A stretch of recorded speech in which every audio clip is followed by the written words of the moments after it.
Ladies and gentlemen, welcome back to the channel. I am Montoya. We're going to take a closer look at the Arrastra, which is the new mining ship coming in Star Citizen from the manufacturer RSI. At first glance, I would have thought this is a decent combat ship, but no, it is mining. What I want to do is take a look at the Q part of the Q&A. The official Q&A is not out yet, but the questions have been put up and people have upvoted the questions they think are the most important. Before we dive into that, quick look at the ship itself. The Arrastra, it's a deep mining platform. The purpose is to go into uncharted deep space where it's dangerous and have a decent ship to mine on. It refines at the same time. The price is not cheap. It is a pricey ship, and yes, it comes in black. Most important part, right? It's beautiful. It's pretty. That is pretty. It is. 3 remote lasers, 1 tractor beam, 64 SCU internal, 512 SCUs external storage, onboard refinery, holds 2 small vehicles, 3 size 3 remote turrets, 4 size 3, sorry, and a crew of 5. So sizable. Goes for $525. It is pricey. That's for cash, $525. With store credit, $575.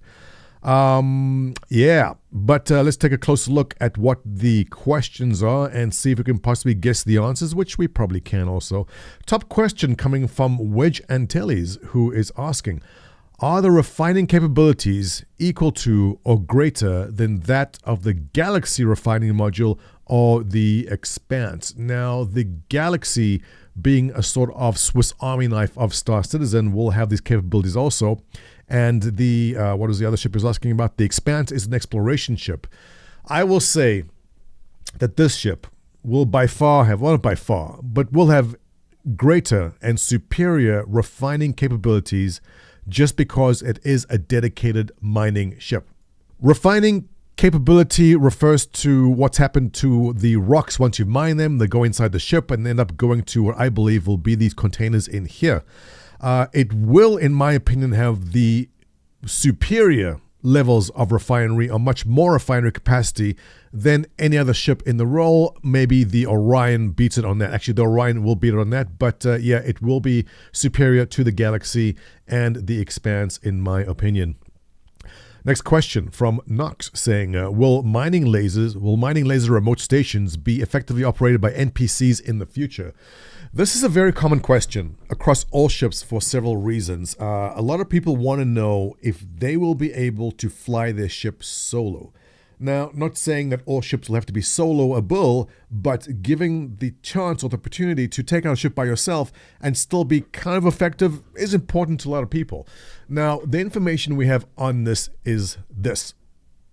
A couple of years ago, Chris Roberts was asked the questions about if you have multiple game packages, what does that give you on the same account? And he said, maybe we'll allow you to have these NPCs, which then will perform certain tasks and will become better at these tasks. For example, you have an engineer NPC on your ship, and he's an engineer for a long time. He will improve his skills as an engineer. So the question of whether you will get NPCs, this is something CIG wants to do. We just don't have more information about it at this time. Also, there's a whole thing about blades. You have these server blades, that turrets which are operated by a person or NPC. If you have a server that has enough room, you could put a server blade which will slave it to pilot controls. There hasn't been much new on that, but it is a direction they do want to go. So I will have to say that possibly yes, but keeping in mind this is a 5-crew ship, they will most likely want you to have crew. And if it's NPC and NPCs are capable of doing that, then I will have to say a strong maybe on that. Nebel, the ever-popular German streamer, asking, does the Arrastra have military armor, or is it normally armored, or not armored at all? What is the difference in military and normal armor? Do we have anything about that? Now, armor in this game is not really in yet. I'm assuming if there is a difference between military armor and normal armor, it'll be how thick it is or how effective it is.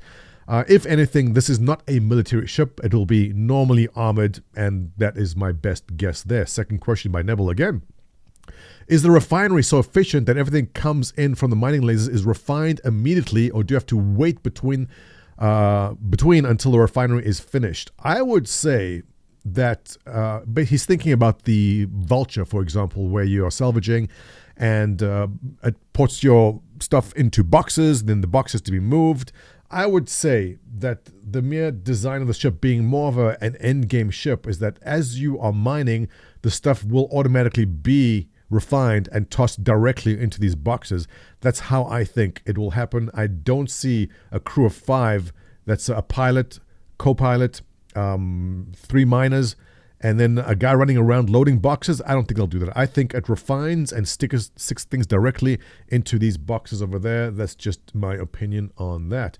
Are any of the mining lasers controllable by the pilot? Good question. A lot of people don't be sitting in the pilot seat with nothing to do once you've parked the ship. I would say, if CIG was feeling generous about this, that the pilot can switch into remote turret. That would be fair in my opinion. Otherwise, just flying the ship and stopping and they have to get out the pilot seat to go into another turret to control the center turret or something feels like a bit of a waste. But my personal opinion is it would be great if the pilot was able to control a turret to save him the walk from the pilot seat to wherever the control turret is going to be. Next question. Will it be possible to take material from the prospector bags into the ship for refining? I would say no.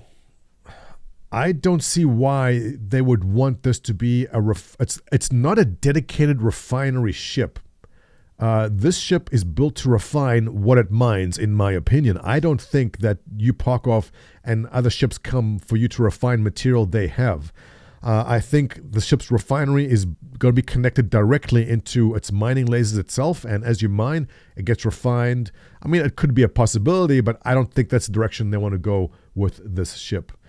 Does it have VTOL for planet-side mining, asks Wedge again. Yeah, I would say yes. These things in the front, which many people have already said, hey, why is it blocking the cone of attack there from these turrets? I think these arms in the front here simply fold forward, and those are likely what I'm thinking VTOL engines. I could be wrong, we'll have to wait and see, but very likely, because this is a near end game ship, it will be able to handle itself in atmosphere without too many problems. Going on to the next question from Vasily, who's asking, is the 64 SCU internal cargo part of the vehicle bay or separate from it? Good question. I would say that it's going to be part of it. I don't see them giving you room for vehicles and 64 SCUs of internal cargo on top of that. It's basically their way of discouraging you from using the ship for cargo purposes. If you have your vehicles in there, I say it takes up the bay. Next question from Red Monster.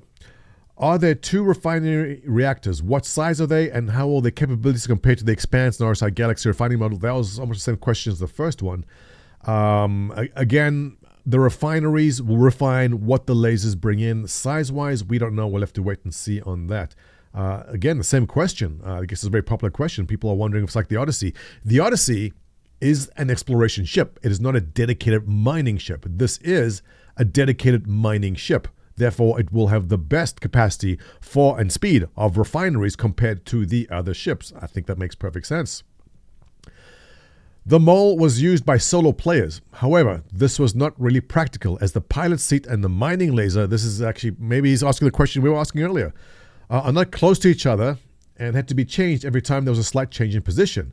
If I have understood correctly, the pilot seat and the mining remote seats are relatively close to each other. In addition, the lasers themselves can be repositioned by moving them back and forth on rails. The question, is there anything preventing the ship from being used solo apart from vulnerability to attack? Again, every ship can be used as a solo ship if you want it. It's just how efficient are you going to be running this as a solo ship? Now, CIG doesn't want you running the ship solo. It obviously wants you to play with friends.